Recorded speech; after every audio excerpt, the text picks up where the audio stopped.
Anna Semple, and I am the coordinator for Healthy Start Missoula. We are part of Missoula County right now, the Grants and Community Programs Office, soon to be in the Health Department. And I'm a part of the Missoula Forum for Children and Youth. That's the kind of organization within an organization that we work for. This year is our third State of the Young Child event that I have been a part of, but it's gone back much longer than that. It's a really great tradition that happens every year for Week of the Young Child, which is starting today. So anyone associated with Missoula or National Association for the Education of Young Children has heard about this. It's their big national event. There's lots of great activities you can do every day of the week with young children, so if you want to check that out, you can. But we kind of take this as an opportunity to reflect on how we're doing as a community with young children, what issues have arisen throughout the year, and what things we can come around as a community to improve and better support our families and kids. So I'm really excited that you're all here today. We are going to focus this year all on childcare. Often we have a survey of different topics that we cover, and this year we decided that childcare really comes at kind of the nexus of, we've got education, we've got health, it's also Child Abuse Prevention Month, which I'll talk about in a second, and they feed into that as well. Good high quality childcare, really, we're gonna learn how that relates to child abuse prevention as well. So childcare is a huge issue in our community. There are challenges surrounding it, and there are also some really great things that are going on. So before I talk too much, I'm gonna get some of our other speakers up here. We have our County Commissioner, Jean Curtis, that's here to give a great introduction. She has a lot of experience in this field, and she's gonna share a little about that with us. So let's welcome Jean.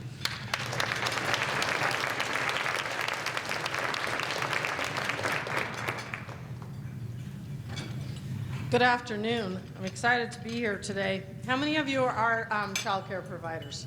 Raise your hand. All right, it's great to have you here. So in a previous life, I had a child care center myself. So I had daycare home. I did that for 9 years when my kids were little because it was the same challenges that people face today. You don't know if you want to leave your kids with somebody you don't know, all of those things. So I was asked to address kind of the challenges in childcare.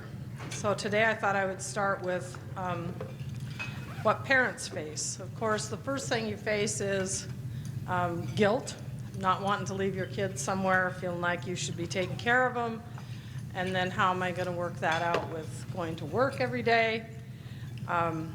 What about my schedule? I mean, it means I have to get up earlier to get them all packed up and ready to go so that I can get to work on time, all of that stuff, which of course leads to exhaustion. Time for yourselves.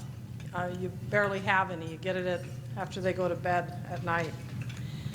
Work flexibility and support. I'm really glad that we're going to have presenters from the Print for Less, right?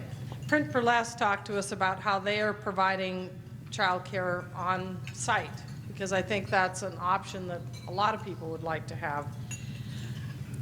You know, the other piece is the extended family. It used to be that, oh, you probably had your mom or your aunt, or there was somebody around that if they didn't watch the kids on the days they were sick, at least they might have watched them as a regular time. You know, every day you just dropped them off at mom, or grandma came to the house, or whatever. So the extended families are spread out further than they used to be anymore. So you might not live even in the same state. So what do parents need then? They need time to get to spend with their kids. How are we going to do that? They need some respite so they can take care of themselves. They need access to high quality child care. I know that some of you have been attending some workshops this morning.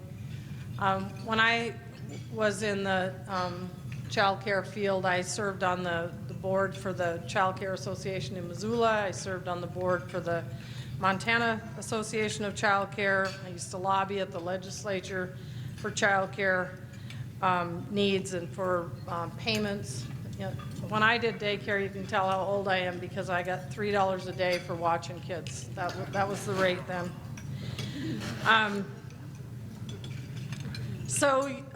But even then, and I'm sure now, not everybody that goes into the child care business is in it because they want to provide the highest quality child care, or they don't want to do crafts with kids, they don't care what they eat, all of those things. So, you know, there were people that we used to try to make sure they didn't get at that time, even licensed child care homes. Now I think they're still registered, but.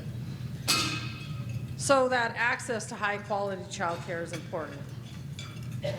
I can remember when I used to, I always told parents to make sure they brought, you know, weather appropriate clothes. And sometimes it would take longer to dress those 6 kids to go outside for 15 minutes before we froze to death and came back in. But I felt that going outside every day was important, and so we did it. A living wage would be nice when you do child care. But it's also a living wage for parents so that they can afford to pay their child care and so that they can work one job and not 2 and have to figure out, so who's going to watch the kids while I go to work in the evening. And of course, secure housing and transportation and all those things that fit into just living in this country is important. Job flexibility is great. It's always, whether you're dropping your kids off at childcare or at school, and they seem very healthy when you left in the morning, and pretty soon you get a call and says, Susie's got a fever, you need to come and get her. So what do? You know, do you have sick time? Did you have something that you can't get away from today? So flexibility in the job is important. So what kinds of challenges do providers face? Well, respect. Because you're often just thought of as the babysitter. Well, you're just the babysitter. And it's, yeah, like, right, and I'm just watching your kid. So, you know, it's an important thing for people to respect that what you're doing is one of the important things. This is when their brains develop. This is when they learn so much, all of those things. Time, they need time too. I can remember that my husband used to get off at 6. And so I would watch kids until 5:45, and I was pretty mean about that rule. I mean, I stuck to it. There were exceptions, but I tried to stick to that so that I had 15 minutes to kind of reprogram and be ready for my own family for dinner and that kind of thing. Providers need people to honor their schedule. You know, you are providing a service just like anybody else. You don't expect the beauty shop to stay open late for you, although, you know, they make exceptions once in a while. Providers also need pay, and it's that whole balance. How do we make sure we pay people enough so that they can pay the people who are taking care of their kids? Providers, I think, also, especially when they do it in their own home, feel isolated. But even when you're providing child care in a child care center situation, you're still kind of isolated. You don't get to meet with your peers and talk about, so what do you do when you have a kid that bites or kicks or whatever, and share those things. So they need that. So they need to be appreciated, respected, paid. They need that peer support. So any opportunity to join in some sort of situation where you can learn from each other is good. They also need time for their own life. You have to realize that this is their job and their profession, but we need to let them go. So the most important reason all of us get into this field is kids. And kids need supportive parents, they need a supportive child care, they need a supportive community. And we need to figure out how they have access no matter what socioeconomic status they have. But what else do they need? I looked online to see what I could find, and I love this little poster, but it's got kids need love, respect, play, to be listened to. They need your presence. They need a hero. They need hugs. To play. Play's on here a lot. A chance to make mistakes, encouragement to try again, to be told yes. Of course, they need books. They need smiles. They need music. They need puddles, and they need fun. So thanks for the work that you do, and thanks for joining today as we celebrate the Week of the Young Child.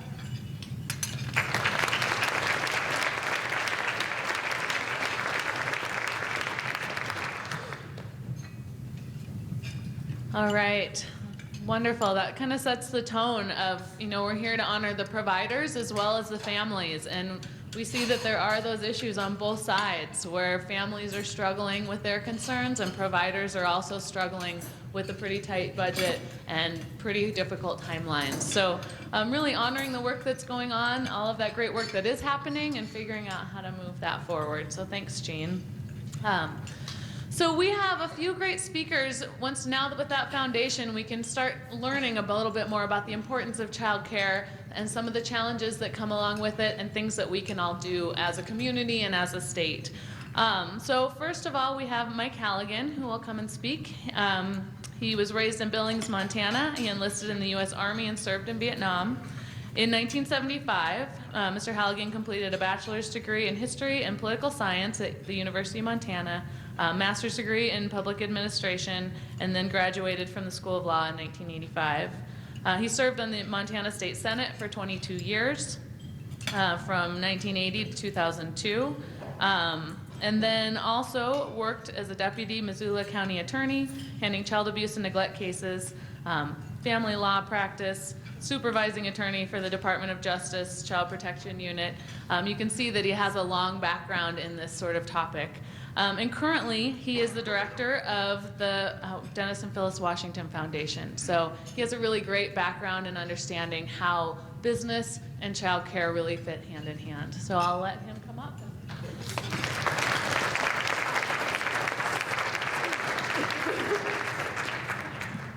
So Gene Curtis mentioned babysitting. I remember in the legislature when we were working on the first bills to deal with the regulation of child care, and this is not the topic of my speech, but I think it's important to remember that it was absolutely considered babysitting, that it was not a highly skilled profession watching our children. It was, it's just some off-the-wall thing that you do when you go to the show and you have somebody that you need to watch your kids. So in the legislature, trying to convince, a body that thinks they know the answers to the questions about what's happening in your industry was a very difficult thing back in the early 80s when all that was happening. Mine were a lot louder than that, so that's not. So I think it's nice to be here to talk, to a choir of professionals in the field, and now I get to talk a little bit about the business perspective with respect to that. And even though my role at the Washington Companies is director of the Dennis and Phyllis Washington Foundation, I'm also the governmental affairs director as well. And so one thing I'd like to kind of start with is, and you may not be able to kind of appreciate, at least initially, why a big industrial company, which has, railroads and mines and, big heavy equipment dealerships, an environmental remediation company, we have aviation, we've got shipping. Why on earth would daycare or early childhood education be even on our radar screen? Well, my boss, the president of our company, is not Dennis Washington. Dennis is above that. There is a president. He has presidents of each one of the companies now, and he's at the 80,000-foot level and sometimes gets to the 8-foot level, which we try to avoid that as much as possible. So my boss happened to be on the Federal Reserve Board, Minneapolis branch. And some of you may know the name Art Rolnick because he was the vice president of research and directed all of their research for the Minneapolis branch. He and a gentleman named Art Grunewald, I don't know what Grunewald's first name is, Grunewald. They wrote a white paper in 2003 that said in no uncertain terms that investments in early childhood education were by far and away the best investments that business and communities can make. Well, my boss took that and brought that back to the companies, and in talking with the boards, we've got 4,500 employees all across the world. We've got $2 billion in revenue coming in. I mean, we're a big company, you know, why should we be interested in this subject? And when you look at the numbers that Art and Mr. Grunewald put together, it was fascinating and it was also convincing. So just a few things that they talked about that I think many of you already know in some literature, and you see the booklet that we ended up doing many years later for one of the conferences that we did. Some of this stuff is in there. But we're interested in a high-quality, globally competitive workforce. That's what we do. We cannot compete unless we've got the best and the brightest. So when we saw the statistics, and let me just run off a few. So children who do not participate in high-quality early childhood education are 25% more likely to drop out of school, 40% more likely to be a teen parent, 50% more likely to be placed in special education, 60% more likely to never attend college, 70% more likely to be arrested for a violent crime. They're less likely to hold a full-time job and more likely to use publicly funded social services. And one of the most telling statistics, and it's a chart that's actually in that booklet, that talks about how many words a child should know by the time that they are at 18 months old. And in there it said for college-educated parents at 36 months old, the child knows about 1,200 words. For working class parents at 36 months, the child knows about 600 words, about half. For welfare parents at 36 months, the child knows about 300 words. So when you talk about, as we look at it from a business perspective, children coming to not only preschool, but then first grade, not ready to read, not ready to learn because of some early learning issues that were going on from 0 to 4. And the research we were seeing reflected that we needed to take a better look at that if we were looking, and what Dennis Washington expects from all of the presidents is you don't look out next year or even the following year. You're looking out a decade or more to see where we will be positioned. You absolutely have to have as part of your work plan. So James Heckman, you may have heard his name, he's MIT, he's the author of many, many articles with respect to early childhood education, and his statement was high quality birth to 5 for disadvantaged children can deliver a return of $8 for every $1 invested, simply because of the savings on education, healthcare, social behaviors, employment, reducing taxpayer costs, down the line, and preparing. What was important to us was the workforce. When we saw that investing from 0 to 3 and 4 is going to affect children later in life that we are going to be wanting to hire, that finally got the attention of the presidents. But even kind of more importantly was not just the cognitive piece of that, not the academic, the learning piece of that, was what Art Rolnick pointed out probably more than anybody else, and James Heckman after him, was the social emotional development that actually is what employers need when people come to work. It isn't just that they're smart enough to do the job. We know, and what they were showing in their study, that early childhood education, it really enhances concentration skills. Kids are able to work in teams later as adults. Their problem-solving skills are better. They have better behaviors. They're able to work together later in life. They have better self-control, and they work independently. There was a Wall Street Journal survey of 900 business executives that said 93% said that character skills were as important or more important than technical abilities. I mean, as you look around, and we looked around at our companies, clearly having those character skills, and I just finished a values meeting at our offices where we're identifying our values going forward, and all of these, this social emotional development piece that you do every day is something that is by far and away one of the most important things that businesses need to be successful and to be competitive. So what Heckman said, he said, simply put, providing high-quality education is what makes the difference and what will make the difference absolutely in the future. So what we already know then is if we do have our employees access to high-quality early childhood education, that it reduces absenteeism. It also makes sure that we retain our employees. They're by far and away more productive if they know their children are in a safe and nurturing, language-rich environment that you provide.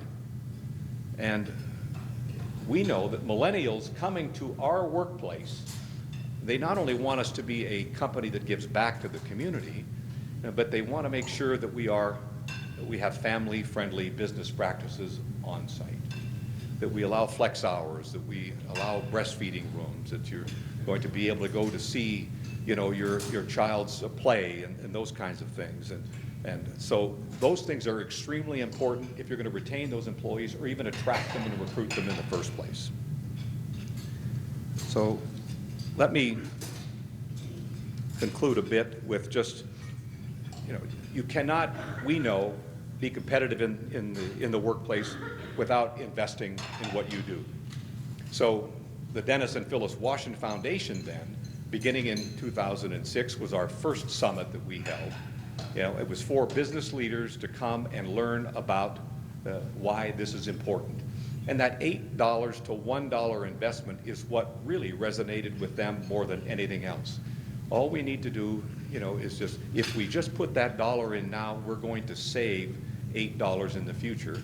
It's okay, well, we don't like paying taxes. If we can reduce the welfare rolls, if we can make citizens more productive, if we can let kids graduate from high school, if they will go on to college, all those things flow from that little things that you do, not only cognitively, but social emotionally, to those young children in 0 to 3. So when we looked at the foundation perspective, we are funding, hundreds of programs, all over the state of Montana and in the Northwest, dealing with early childhood education. And we have programs at the University of Montana trying to train faculty to be able to make sure that the faculty there, as they go out and train teachers, as they go out and then train other people, that the wraparound service of not only child care, but also the teaching community and the counseling community, it's that collective impact approach where everybody's trying to work together to be able to create an environment that when you touch a child beginning, those parents early on, that it follows through all the way to their careers. So the Washington companies, we applaud what you do, and if you get a chance to take a look at this brochure, we appreciate it, and I thank you very much for the opportunity to talk a little bit about the business case for early childhood education.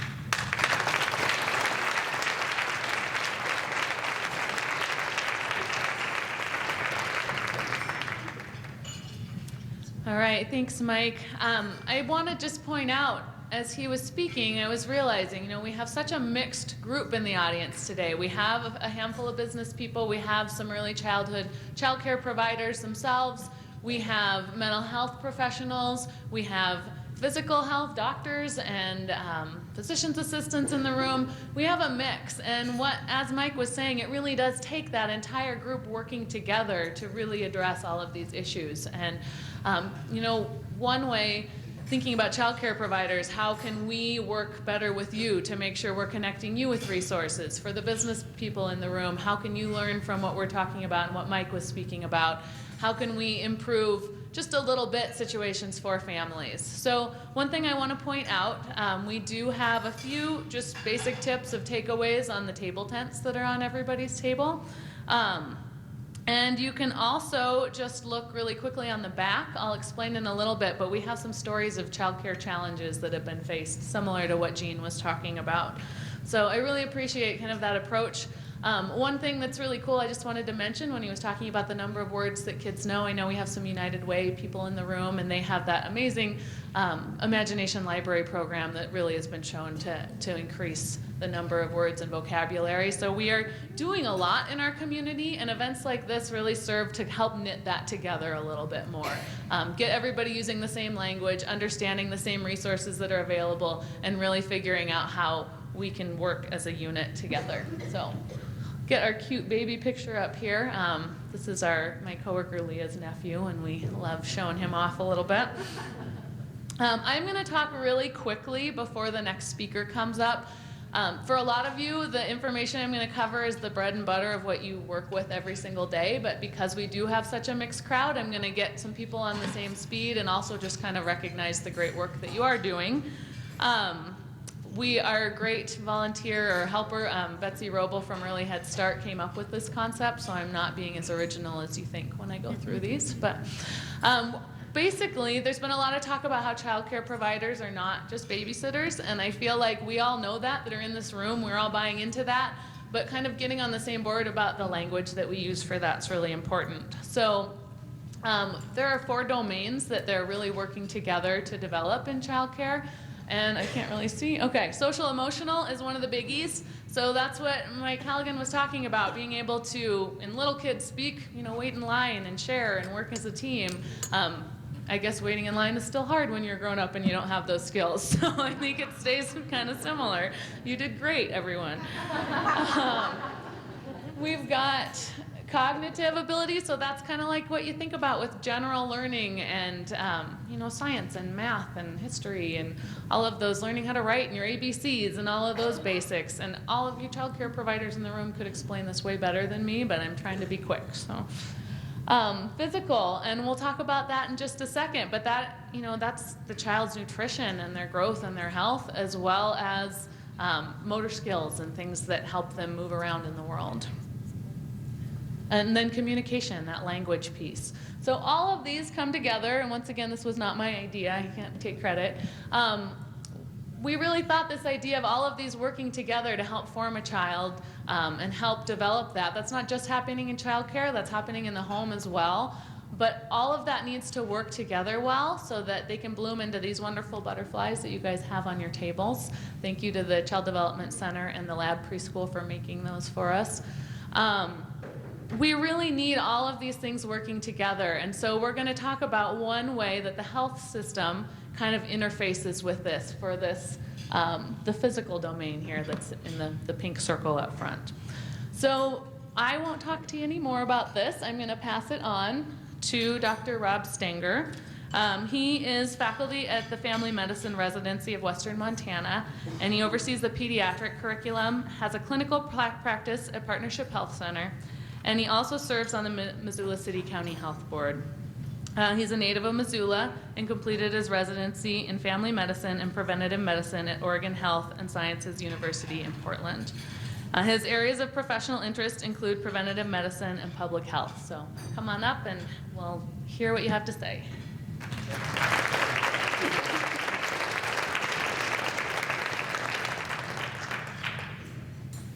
I don't have a clicker. I just get to tell somebody to move slides forward. I do have a clicker. Oh, that's not good. Okay. Left is forward, right is back. I'm going to have to get used to that. So it was a pleasure to be invited to come here and participate in this event and talk to you all a little bit. And it's always intimidating to get up in front of a room and talk where you know that there are lots of people in the room that are more knowledgeable about anything that you're going to talk about than you are. But when you have MD behind your name, sometimes you get deferred to as the expert. So, but I'm happy to talk, and I thought I'd just spend a little bit of time talking about sort of the opportunities for partnership between folks in healthcare like me, and specifically primary care, and folks that are providers of care to young children.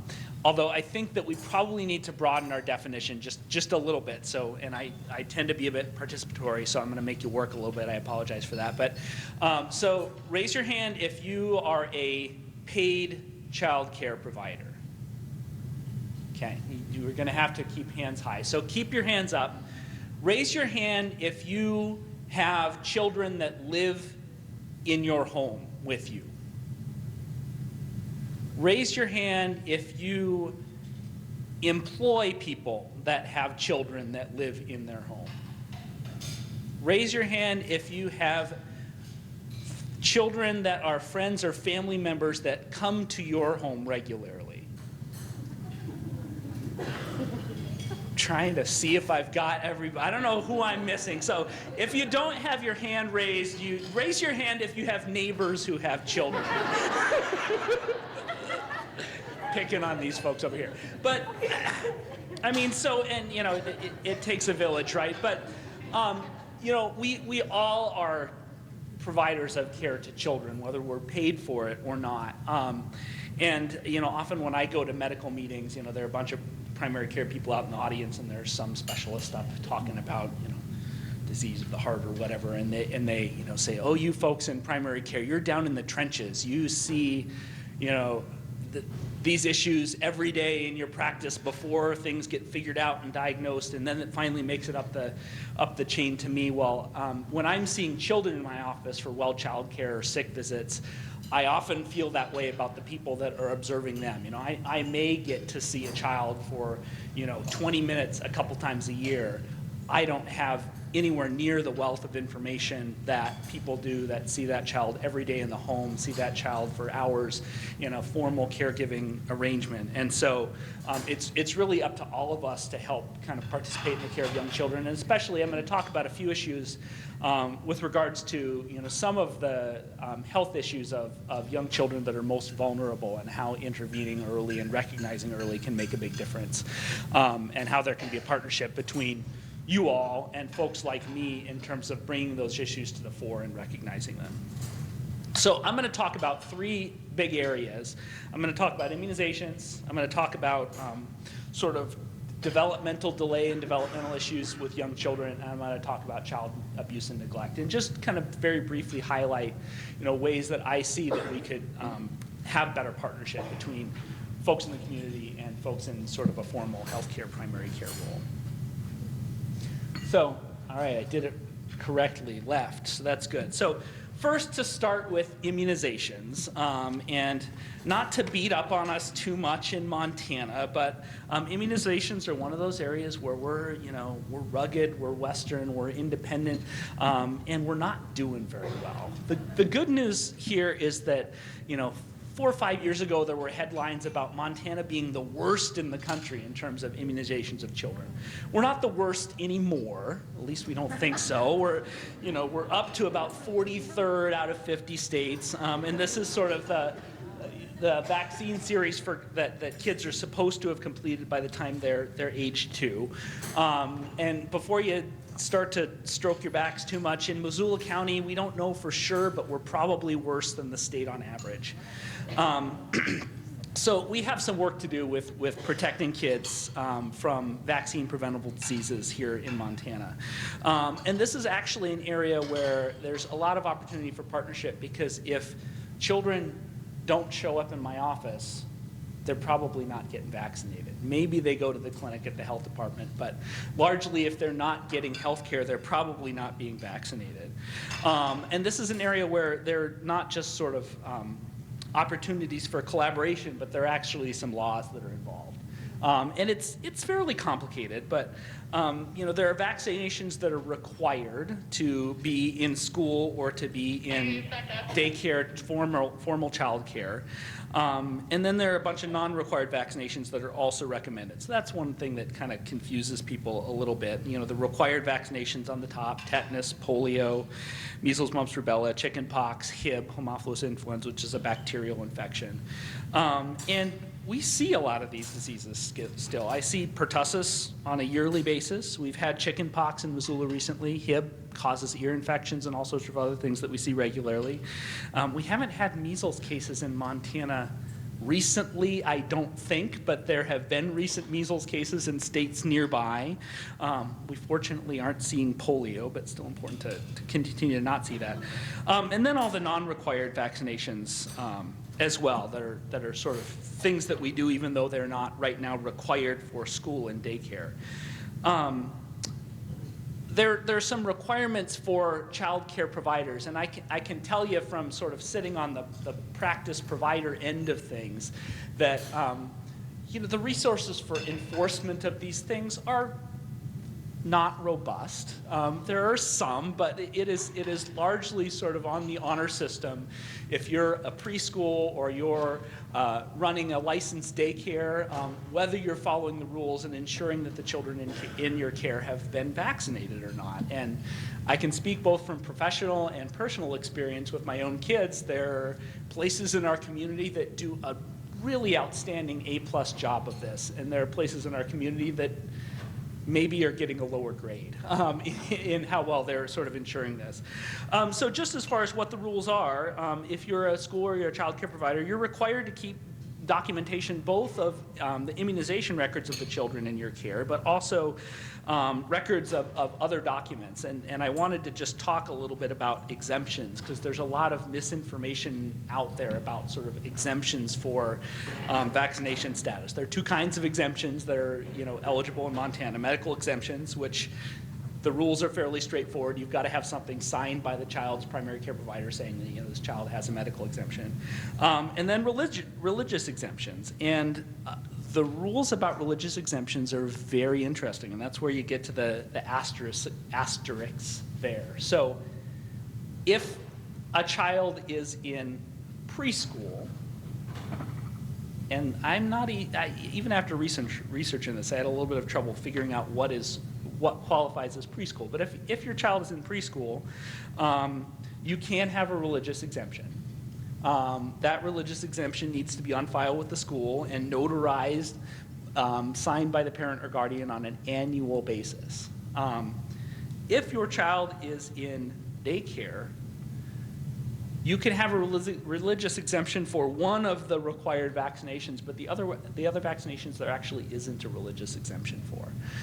And the record-keeping requirements still apply. So I think one of the big ways we could partner is, if children are not vaccinated and they're getting, formal child care services, I'd like to see all of the providers in the community sort of getting an A+ in terms of keeping those records, referring children into a primary care clinic or the health department to get vaccinated.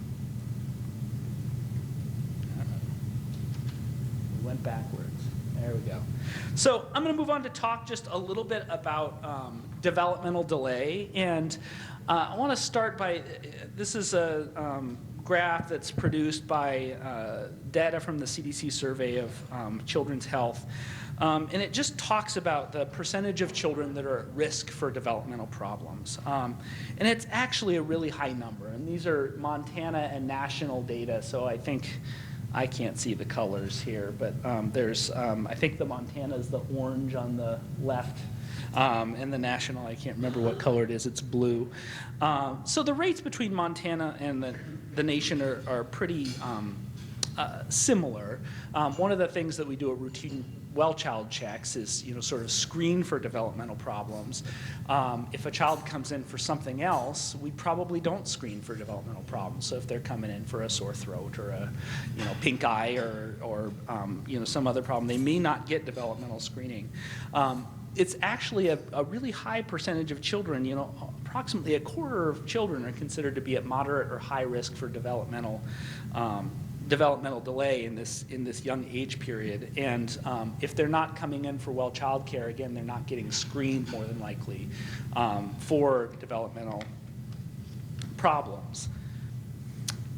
Just to think a little bit about how common these are, and again, this data comes from parent surveys. There are other information, but about 5 to 6% of kids are going to end up, over the course of their childhood, diagnosed with some developmental problem, ranging all the way from sort of autism and autism spectrum disorders to, other developmental delays, language delay, speech or motor delay, cognitive impairment, and as was referenced earlier, did I go the wrong way?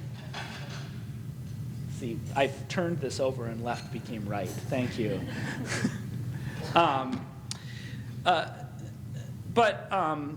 You know, it's a pretty significant percentage of children that are going to ultimately be diagnosed with one of these things. And what we know about intervening with kids is the earlier that we're able to make an assessment and a diagnosis of a developmental problem and get those kids into services, the better they're going to do over the long term. You know, that early intervention really makes a big difference, both in terms of the services that they're going to get, but the recognition that the family members, the caregivers, the parents and guardians are going to have of how to work with that child, the coaching and support they're going to get. And one of the things that we're really fortunate about in Missoula County is we actually have really robust, in Western Montana, we have really pretty robust services for these children. You know, once we sort of have a formal assessment and diagnosis, you know, in the early childhood and preschool age range, but also into school, there are lots of good services to support these kids. But it starts with sort of a recognition and making that initial assessment and diagnosis. I want to talk just a little bit briefly about autism, just because that gets brought up a lot, and you know, the rates of autism going up again. This is again parent survey data, and just to sort of do a little bit of level setting about, you know, is there an autism epidemic? Is this something that's, you know, really changing rapidly in our communities or not? And I think that the jury is still out on. Clearly, we are seeing data like this where autism rates are going up, but a lot of this is driven by how we're screening kids and how we're counting. And so if you look at the dashed lines there, those are dates when the survey questions about how they asked parents, does your child have a diagnosis of autism, changed. You know, they changed the way the question looked. They changed it from asking about autism to asking about autism spectrum disorder. The diagnostic criteria also have changed in the last 20 to 30 years. So we are definitely seeing a lot more autism and intervening earlier with kids. Most of that is probably actually driven by how we're assessing for autism, the raised public awareness, and what we're considering as a diagnosis. But even considering all that, here in Montana, we still probably have some work to do in terms of making this assessment and diagnosis early on. This is by the time kids get to school, and this is data from the Department of Education. But if you look at Montana, you know, our rate of autism diagnosis in school-age kids is about 0.4%. This is data from 2011, which is the most recent I could find, sort of giving national comparisons. If you look at the states that are the darkest colors here, like Minnesota, their rates are about 1.4%, which when they do sort of validated medical records reviews and things like that, that's probably about the true prevalence, the true rate of autism in a community. So I threw this one up there not because I wanted to spend a lot of time talking about assessment of autism specifically, but just thinking about we have a ways to go in Montana in really recognizing all the children that have potential developmental problems and getting them the services that they need. So in terms of thinking about you know, signs of developmental delay, these are things that are really common. They're also things that in a 20-minute office visit, especially if it's not a visit to focus on well child care, or if it's a visit with two other siblings in the room and a parent that's trying to juggle and feed kids and, you know, entertain people on the iPad, they're things that I might not pick up on. And so I think one of the opportunities we have is for folks that are observing children more regularly to plant the seed, to say, hey, this is something you might want to talk to a doctor about. This is something you might want to have a visit, you know, to focus on, you know, language and language development specifically. And, you know, these things can be fairly subtle. So they're not things that I might pick up on in an office visit when I'm not observing a child for a long period of time. But, you know, delayed language or speech compared to peers, you know, difficult social interactions, hearing or vision problems, motor problems. They're things that if you're caring for a child or have a friend or family member and you're noticing things, you know, nudge, say, have you brought this up? Have you talked about it with a doctor? Because that last bullet, as I talked about, the early identification and treatment are really key to helping kids be successful, and, you know, especially to be ready to be successful when they start school. You know, what we do with these kids when they're 2, 3, 4 really impacts how they are able to perform academically and what happens to them when they're in kindergarten, first, second, third grade, and further on in their educational careers. And so certainly folks like MIA Resources, they're also great community resources, and I'm going to give a little bit of a shout out to the Child Development Center. Specifically, I don't know if the CDC folks are here, but you guys are great. You're affordable for parents. You provide a really affordable, mostly free usually, but you provide a really great service for our community that just isn't available other places sometimes, and it's a fabulous resource. And I think the more we can do to identify and support these kids earlier on and get their issues addressed, the better they do long term. So I'll just finish with child abuse and neglect. And again, I am certainly not the expert on the room in this, but just to do a little bit of level setting and think about the stats for Montana. So in 2013, and this is from a big national survey where states report data to the CDC, and then it all gets compiled. There were about 13,000 reports of child abuse and neglect. Of those, about 7,000 got investigated, and at the end of all that, there were in that year about 1,400 children that were victims. As you see from the graph, the vast majority of that is neglect. It's a small minority that is physical abuse, and an even tinier sliver, about 5%, that's sexual abuse. But in any given year, that's still a little bit better than 6 out of 1,000 children in Montana. And if you think about lifetime, prevalence, as a child goes from birth through age 18, it's going to be a significant fraction of children that are at some point victims of abuse or neglect. And we know from lots of data that has come out over recent years, children that experience these types of adverse events in childhood are much more likely to have lifelong medical problems, whether those are mental health problems, depression, anxiety, physical health problems, chronic pain, diabetes, heart disease, you name it. The best thing we can do to prevent actually a lot of the chronic medical conditions that we see are to intervene and prevent child abuse and neglect from occurring. So again, I think like with developmental issues, this is not something that may come up in my 20-minute office visit with a patient unless there's been a nudge, there's been a prompt, there's been some information that suggests that it ought to be a concern. The warning signs can be very similar to developmental issues, and they can also be subtle. So it's one of those things that the more information that is compiled, the easier it is to kind of investigate and sort through. I'm just curious, how many folks in the room have ever made a child abuse or neglect report to the state hotline?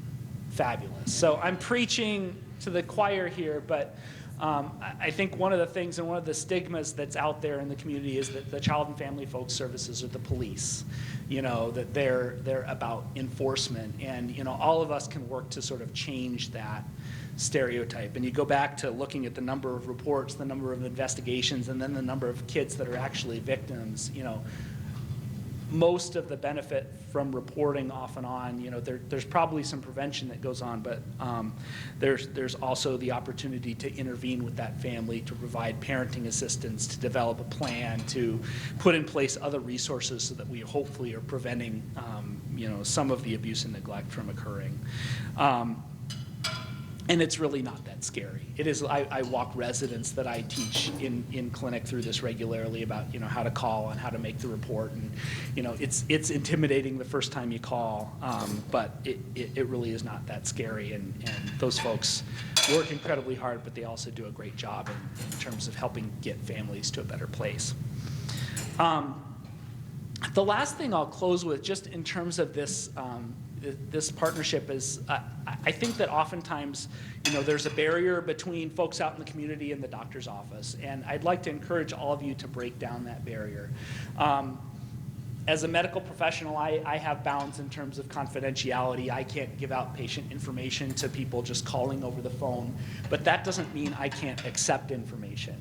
That doesn't mean that I can't get a call from a child care provider saying, we think this person is your patient and we noticed this. This child is in our care and we're concerned that language development isn't going well and they have an appointment with you next week. Those sorts of communications don't happen often, but they can be incredibly valuable. And even though we can't give information back, it doesn't mean that we can't accept that information and do our best to get the children the support and services they need. So that's all I had for you. I really appreciate being able to join you, and we'll move on.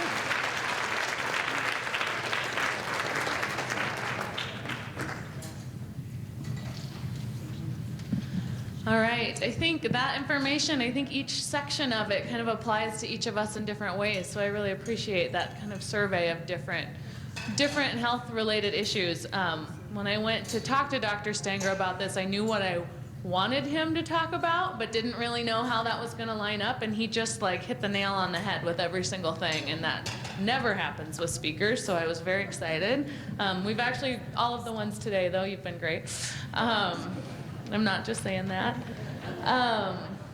So just getting back to this little model that we had, you can just imagine if that physical health piece gets shrunk down a little bit, how much work it's going to take later on when they get to school to try and kind of catch up on those developmental issues that maybe are going on, which may be cognitive as well. You know, it could be a couple different things. The child abuse and neglect that can affect learning so much. We've been doing a lot of ACE study trainings and things like that. The trainings we had this morning, the community resilience model, helps providers and anyone working with kids kind of understand how to regulate themselves so they can be there for those kids that maybe have experienced that. We also had understanding, recognizing and responding to concerning child sexual behaviors, so providers can start picking up on some of those things and understanding what to do next, and helping connect kind of that health-related, you know, and mental health professionals that work with that every day with providers. We've also done ages and stages questionnaire screenings in the past for this conference, and we probably will do them again, but that helps providers be kind of on the cutting edge of picking up on those developmental issues. So you can kind of see how all of this is coming together. One thing I wanted to mention, the Child Development Center has been really promoting Autism Awareness Month, so it was great that we covered that. That's happening right now too. We just cram everything into April. Child Abuse and Neglect Prevention Month is also happening right now, and those pinwheels on your table are for all of you to take home and give to a child to promote a happy childhood, because we really want to focus on the positive with this. If we all can understand what it takes to make a happy childhood and connect families with the support they need to give the children that, then our children can all have great childhoods. So one thing, if you're interested in learning a little bit more, there is a screening of Paper Tigers tonight at the library, 4 to 6, I believe. And so you're welcome to come, it's free. And we have the DVD to do more screenings in the future, so let us know if you want. But the Parenting Place put a lot of work into making that happen tonight, as well as a whole bunch of Child Abuse Prevention Month activities. So just letting you know that's what's going on. One other thing, I'm talking a lot this year. I wanted to call attention to our little jugs, Culligan jugs that are in the back. We had a great event last night at the carousel. We had over 100 kids. They kept going on the carousel so many times it was hard to keep track of how many there were. But we had a free evening for families to come down, and part of the reason was so we could engage with those families and get a little feedback from them, because lunchtime on a weekday is a horrible time for them to come. And so we were asking them about what their child care challenges are. We also asked Facebook to find out about families in Missoula. We know from this that cost is a huge challenge, and you know, it can cost more to send a child to child care than it does to go to the University of Montana. So it's really expensive, and I think people who don't currently have young children, myself included, are not always aware of that, so just trying to get the word out. On the flip side, providers are doing everything they can to pay their workers as much as they can, and it's a shoestring budget for them. So we understand that it's not because they're just, you know, raking in the money at the expense of our kids. It's that everybody is really working hard to make this system work, and somewhere we need to figure out where some wiggle room is to ease it up on both sides. Availability is the second most common issue with childcare that families reported. And part of that, we have a huge infant childcare shortage right now. You can get on a waiting list the day that you find out you're pregnant and not have infant childcare when you have the baby. So just for employers and any business people that are in the room to kind of just know that, and maybe chat with your employees about what's going on in their lives, just so, you know, business people in Montana aren't always, you know, in an easy spot to make changes either, but just start understanding what those issues might be. Quality is another issue, and that goes back to the fact that sometimes it's hard to keep from having turnover. Sometimes there's just different issues going on in different childcares. The people who are showing up to trainings like this today are obviously going the extra mile, and some people are making it work. But how can we extend support to other people so that we can kind of raise the bar on childcare across the board? So quality was the third biggest concern. Hours were next on the list out of 5. You know, if you can't get off of work in time to pick your kid up and you don't have that flexible schedule, it can be kind of challenging and can cost a lot. Sometimes you work evenings or weekends and there's nothing available. And then location was the bottom of the list. People who have enough money to pay for gas in their car are going to drive wherever they need to make it happen. But I have seen people on the bus with a stroller and a toddler going to different places to drop kids off and then get to work, and that can be a big issue. So just so all of you know, the parent voice is in the room. We also want to hear from you, because a lot of you are parents, what you love about parenting, as well as kind of challenges that you're experiencing if you have young kids, and prompting you to start that conversation with people you know, because all it takes is a short question about how childcare is going before it starts pouring out. All right, so our last speakers, we're really excited. Here in Montana, we have a really creative and exciting model that's happening. In Livingston, Montana, at Printing for Less, they have implemented an on-site childcare, which helps with the location issue as well as the quality and knowing that you can be there with your kid and have lunch with them, or, you know, see what's going on in their lives and have that connection. So we have 2 speakers to come talk more about how that works, how they've made it happen, how it's been successful for their business. We have Judith Arrett, and she's a professional working single parent. She's a native Montanan and has been directing the Printing for Less Learning Center for over 4 years. She's been in the early childhood field for 14 years, has her CDA Associates in Early Childhood, and she just has a wealth of knowledge and credentials in this area. Susie Lalich is a native Montanan as well, has dedicated her career to the field of human resources, and she is the Human Resource Director at Printing for Less. So I am going to have both of them come on up and finish up the luncheon with some really good, hopeful information.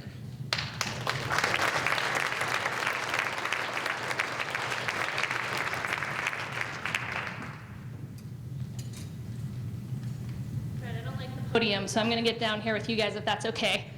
I'm Susie, as I was introduced by Anna here, and I want to start off by just telling you a little bit about Printing for Less, and then we have some nice stories, a fun little video, and we'll get into some of the particulars of how this has worked for us. So Printing for Less, we are over in Livingston. This is our original location here. It's an actual dairy creamery. We started as just a mom and pop shop back in 1996. Andrew Field is our current CEO and majority owner of the company. By the way, he has no children and he's 55 years old. So this has been something, the Learning Center, that he's just really passionate about. We have grown our company. We took the company online in 1999, very successfully been able to continue to just increase our profitability over the years. So much that before we moved out of the dairy creamery, we leased 7 facilities, one including a learning center for our employees. 2006, our picture here is not great, but this is our current location out close to the exit 330 by the highway. And this is now where the Learning Center was actually integrated into the facility, and where now we have over 200 full-time employees. So I'll turn it over to Judith, who's going to give you the story about how the Learning Center at PFL came to be. Do you have the clicker? Did I steal it? Oh, here it is.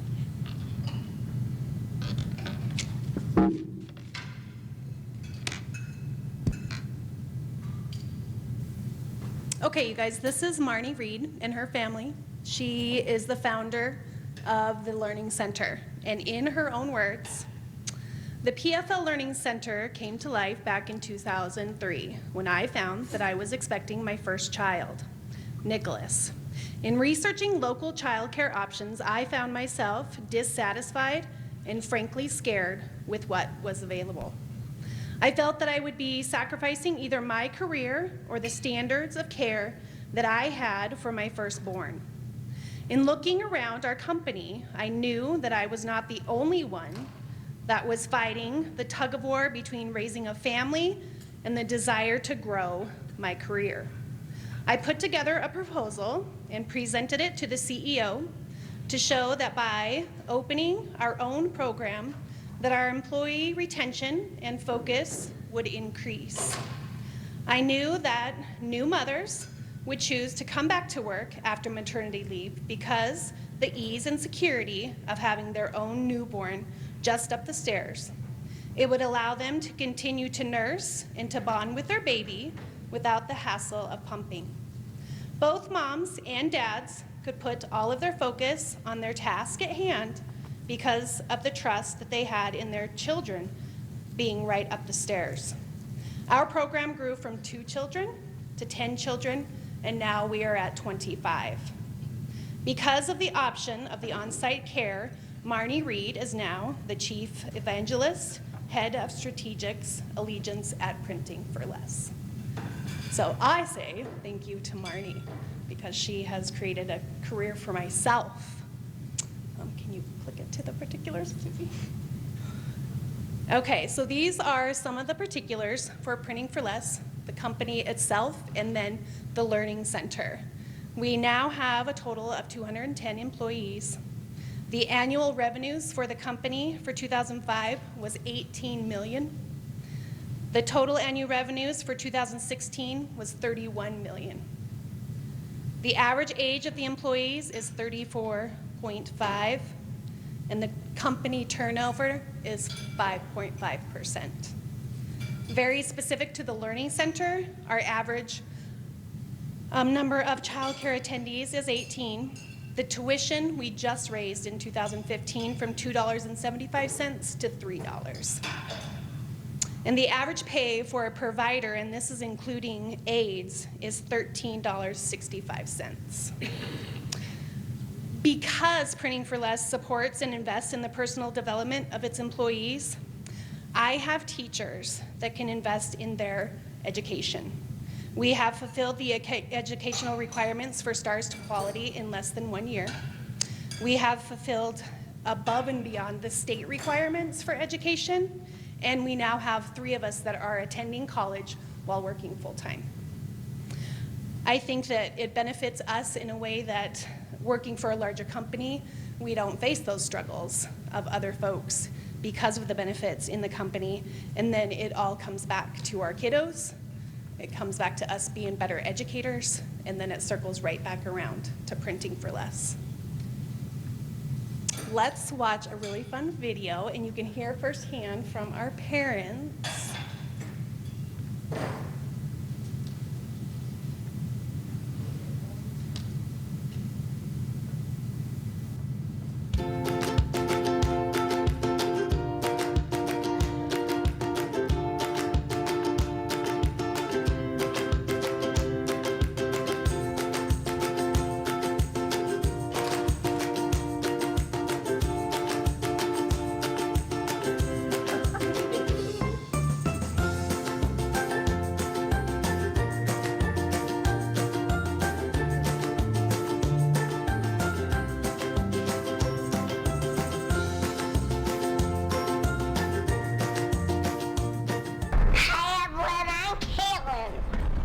I'm Weston Comfort. My daughter is Kaylin Comfort. I've been working here at PFL. It'll be a year in May. Kaylin will be 3 in June, and the Learning Center has been awesome for me. It's great to know and have peace of mind that she's so well taken care of up here. She gets challenged to learn things. It's not just plugging them in front of a TV. I think it's made a difference in my ability to be effective at work because I have a kind of a stress reliever. I get to come up here, see her, give her a kiss, make sure she's doing well, and then get back to the daily grind. So it's definitely a benefit as an employee. We love having them, and every one of the teachers up here is great. I'm Valerie Gravage, and I have 2 little boys here in the PFL daycare. They were both born while I worked at PFL, so I got to bring them back to work with me when I came, and I got to breastfeed both of them here at work, and it's really been an incredible experience for me to be able to pop up into daycare and see what they're doing, day by day as often as I need to. And in so many ways, the PFL daycare's eliminated a lot of hard choices for me, and I haven't had to compromise being the mom I wanted to be or the employee that I want to be. I've been able to charge forward and continue to hit my work goals and make my work commitments, while at the same time still feeling like I was doing a great job as a parent and taking care of my kids the way I wanted to. So for me, not having to make those hard decisions about what I was going to do with my career or leaving my kids in daycare far away for hours and hours, that's been pretty amazing for me. My name is Brent Alexander, and both of my kids have been coming to the PFL Learning Center for about 5 years total. My son, who is now 6, graduated from the upper class, and my daughter has been coming here since she was born. Her name is Sailor, and she is now 3. One of the great benefits of working at PFL is the Learning Center. It allows me to focus on my work, but then also come up and be able to interact with them on a regular basis or give them hugs when I'm having a bad day. So it really does help motivate us to work hard knowing that my kids are taken care of and are just stone's throw away. Hi, I'm Paige Morse. I have worked at PFL for 4 years now, and my daughter has been coming to the PFL Learning Center for over a year. She is just over 1, so she started pretty much right as soon as she could. Having this daycare upstairs has been super helpful as an employee, knowing that she's just upstairs being taken care of and I can come see her whenever I want. It's definitely helped me to be successful as an employee also. That's just an added stress that I don't have to worry about. The teachers here, the staff have been amazing, starting with Kathy Ryder, taking care of Layton just from being an infant all the way up to her moving into the toddler room recently with Gail and Victoria. It's just been amazing to watch her learn and develop, and I'm so excited that we have this opportunity here at PFL.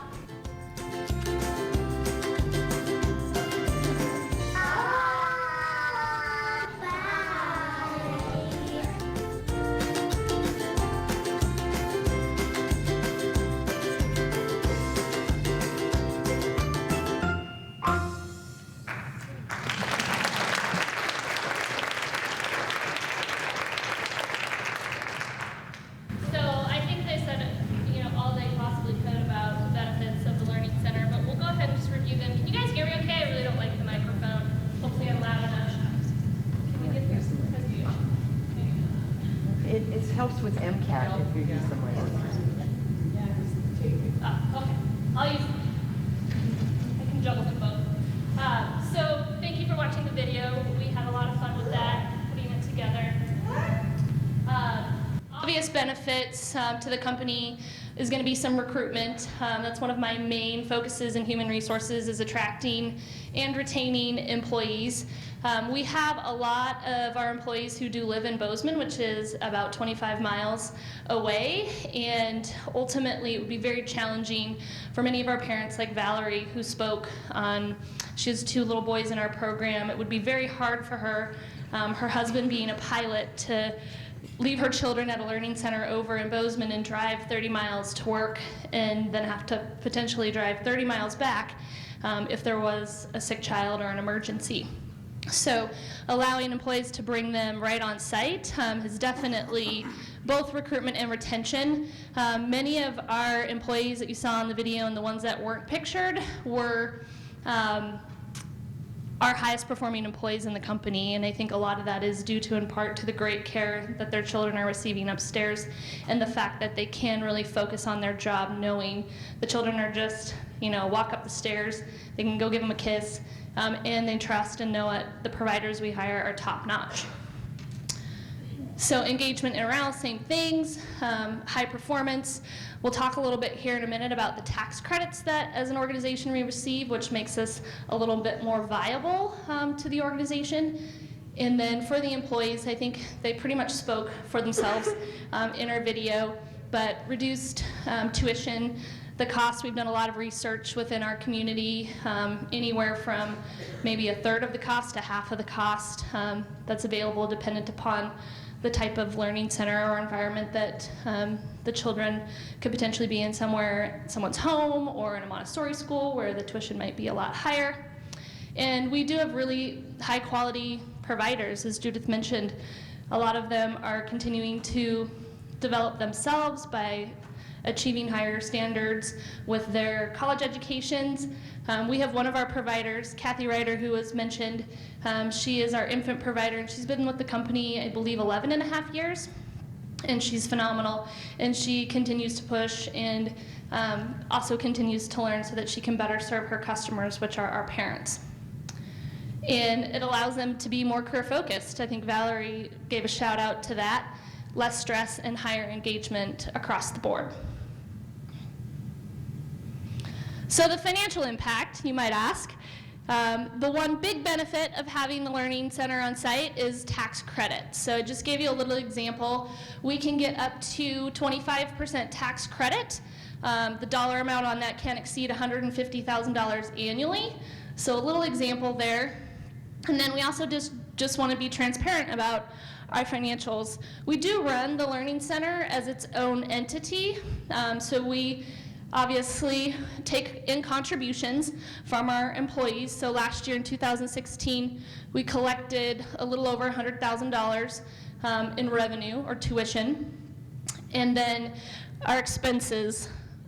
Interesting to note here, we are a manufacturing company, so we run some very large equipment. We have 3 industrial presses, and I can't tell you the energy utilization, but the Learning Center basically gets prorated for all of the utilities, and then we also lease the square footage back from the building.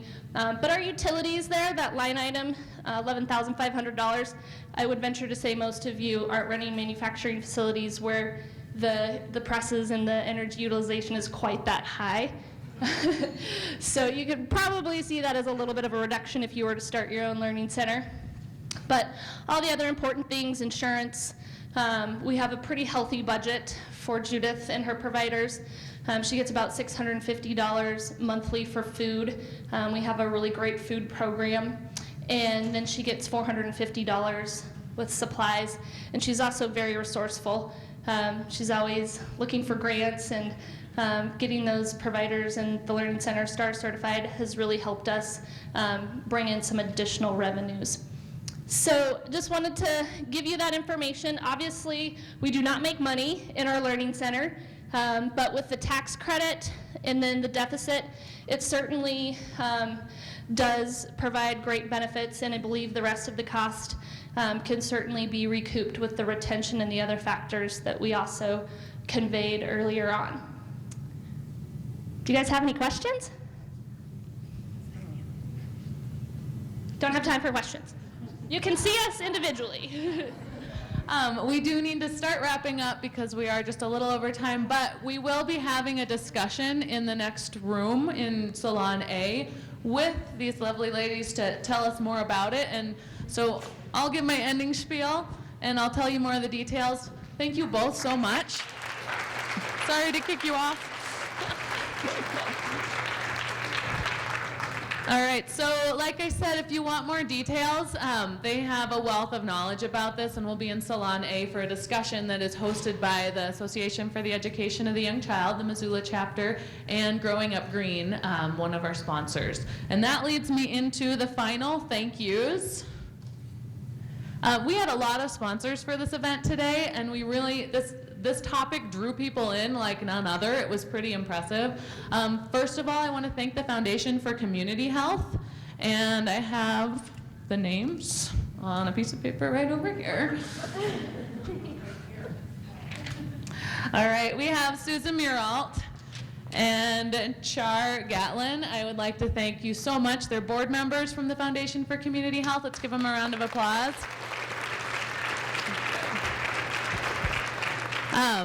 That really got this kind of kick-started and allowed us to build this luncheon.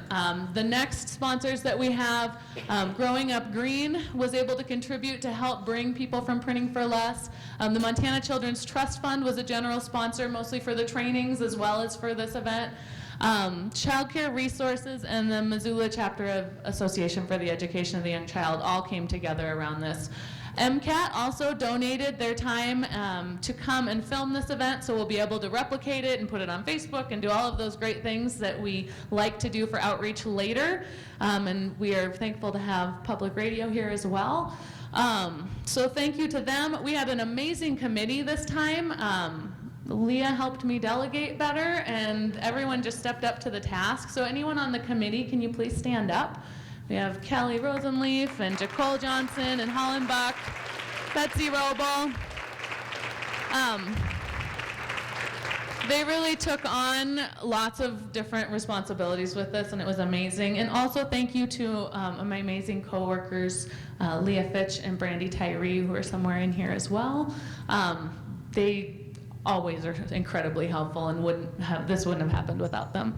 So thank you so much. Have a great rest of your day. Listen for more from us and meet us in Salon A for a discussion and QA session. Thanks.